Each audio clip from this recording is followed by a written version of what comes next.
ආයුබෝවන් හත් රේඛාවයි අංක විද්‍යාවේ නාලිකාවට ඔබ ඉතා ආදරයෙන් පිළිගන්නවා. මා අද ඔබට ඉදිරිපත් කරන්නේ පුද්ගල වාසනාවේ බලවත්කම යන මාතෘකාව යටතේ රේඛා වර්ග කීපයක් පිළිබඳ ඔබව දැනුවත් කිරීමයි. මා රාජ්‍ය විශ්‍රාමක ජොස්වේදී හස්තකාචාර්ය එන්.එම්.එස්. ජයසිර වර්ෂ පංකේ 074 382 36 74 සාමාන්‍ය 076යි 459 33යි 99. යම් පුද්ගලයෙකුගේ වාසනාව බැලූ බැල්මටම මැනගැනීමේ ක්‍රමවේදයක් තිබේ. එනම් අත්ල මත සිරස් ලෙස වැටී තිබෙන රේඛා තිබේද හා ඒවා පැහැදිලිව සටහන් ඇද්දැයි නිරීක්ෂණය කිරීමයි. ඒ අතරින් ප්‍රධාන රේඛා පිළිබඳව අද බලමු. දියුණුවේ රේඛාව වශයෙන් හඳුන්වන මේ දබරගිල්ලේ පහළ මට්ටම දක්වා විහිදී ඇති අතර දියුණු වීමටද යම් කිසිවක් සාක්ෂාත් කර ගැනීමටද පරමාර්ථ සහ බලාපොරොත්තු සඵල කර ගැනීමටද යම් පුද්ගලික සතුව පවතින බලවත් වූ ශක්තිය මෙයින් අනාවරණය කෙරෙනවා. වාසනාව පිළිබඳ රේඛාව වශයෙන් හඳුන්වන මෙම රේඛාව පැහැදිලි හා ගැඹුරින් වැටී ඇතනම් යම් අයගේ වාසනාව සාක්ෂාත් කර ගැනීමේ හැකියාව ඉතාම අධිකයි.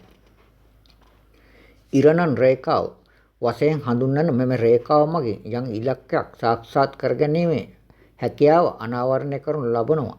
සත්‍යමත් හා පැහැදිලි ආකාරයෙන් මෙම රේඛාව පිහිටා තිබීම පුරුෂයන්ට වඩාත් උචිත වන අතර වඩා දුර්වල නොවන හා තදින් නොපිහිටන රේඛාවක් ස්ත්‍රීන්ට වඩා උචිතයි. සූර්ය රේඛාව යනුවෙන් හඳුන්වන මෙම රේඛාව පැහැදිලිව සටහන්ව තිබීම වාසනාව ඉතා බලවත් ආකාරයෙන් ජීවිතය තුළ පවතින බව ප්‍රකාශ කරනවා. එහෙත් යම් අයගේ මෙම රේඛාව ජීවන රේඛාවට හෝ චිත්ත රේඛාවට සමාන ප්‍රමාණයෙන් යුක්තව වෙදගිල්ල දෙසට ගමන් කරන්නේ නම් ඉන් අදහස් වන්නේ ඔහු එය ආත්ම වර්ණාවට කැමැති බවයි. සූර්ය රේඛාවේ ගැඹුරට හා බලයට සීමාවක් පවතිනවා. ඒ අනුව අසාමාන්‍ය ආකාරයෙන් පැහැදිලි හා ශක්තිමත්ව ඒ පිහිටා ඇතනම් ඉන් හැඟවෙන්නේ අධික ජනප්‍රියත්වය හා සාර්ථකත්වය අත්ල මත ඇති වෙනස් සලකුණු මගින්ද සතප වේයයි නිරීක්ෂණය කළ යුතුයි.